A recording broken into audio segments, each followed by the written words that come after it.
back, ladies and gentlemen, to Georgian College's most reliable news source, GC State News. I'm your clever host, Sabrina Starbright. And I'm Katrina Winters. Today, sorry, this might be my dog sitter. Hello? Okay. Interesting. Apparently, the Canadian Revenue Agency has a warrant out for my arrest. I didn't know I was a criminal. Well, that brings us to our topic of today, spam. And no, not that disgusting You mean delicious? meat in a can. It's actually those unwanted text calls and emails from people who frankly don't even exist. Ah, yes, spam. Oh, do I love to eat it, but oh, do I hate to receive it. Thankfully, a legislation has come into place called the Canadian Anti-Spam Legislation. The CASL protects consumers and businesses from the misuse of technology like spam and other threats. It aims to help businesses stay competitive in the global digital marketplace. The CASL falls under both privacy and media sectors of the law. Spam is any kind of unsolicited text, email, or software. CSL focuses on commercial electronic messages with encouraging participation in commercial activity, whether or not the expectation is profit or not.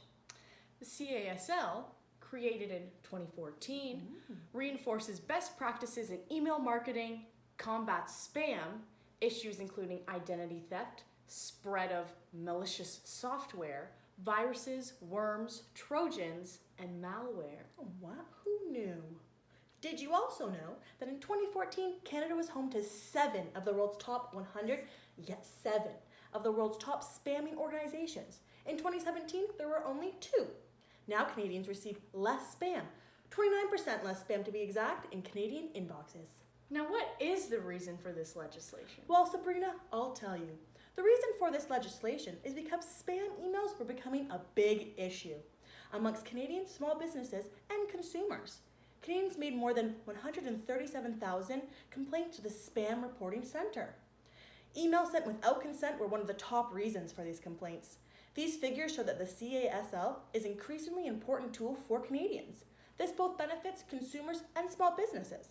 Now, this is a good thing because consumers can trust giving out their emails, for example, without the repercussions of getting slammed with spam. Since the legislation has become, the proportion of commercial emails opened and read increased to 32% from 26%. CESL has caused companies to be more disciplined in managing their electronic marketing programs. As a result, open and click-through rates of marketing emails has risen and bounce rates has dropped. To talk about this more, we have Katrina out in the field talking with Tico, the owner of our favorite small business, Tico's Tacos. Tico, how are you today? I'm good, thanks, Sabrina. Thanks, Tico. So tell me, how does the CASL affect your business? This legislation actually assists in my small business. Not only do my valuable marketing emails get opened and read by my customers, by following the anti-spam legislation, it reassures that my business is here to do them better instead of imposing a hindrance. It helps me to remain ethical in my marketing tactics while still informing my customers about the awesome taco deals I have. Wow, that sounds awesome, Tico. So, are there any cons to this? I'm always afraid of putting out advertisements these days due to administrative monetary penalties for anyone that doesn't follow these rules. I'd never intentionally put out a spam email on purpose, but there are so many regulations within it, it's hard to stay on top of them. Since penalties are based off of a series of things, including the company's ability to pay their fines, I get nervous because my profit margins are quite high. Oh, Tico, so do you think this has a direct view on how your customers view your business? Oh, absolutely. Having a trust with your customers is extremely important. Spam can be annoying and creates a negative view upon the business from the customer's perspective. The legislation helps keep my marketing strategies effective, but also help build rather than depreciate the relationship I have with my taco customers. Wow, thank you. That's great, Tico. Back to you, Sabrina, in the newsroom. Thanks, Tico. That was great. For all you small business owners out there, we have some tips and recommendations for you to keep your business thriving. Don't send messages without consent. For consent, a customer must have said verbally or in writing, "Yes, please contact me." Make sure you provide an opportunity for customers and clients to say no to your commercial electronic messages. Clearly identify yourself and your organization. Be truthful in advertising. Specify whether or not taxes are included.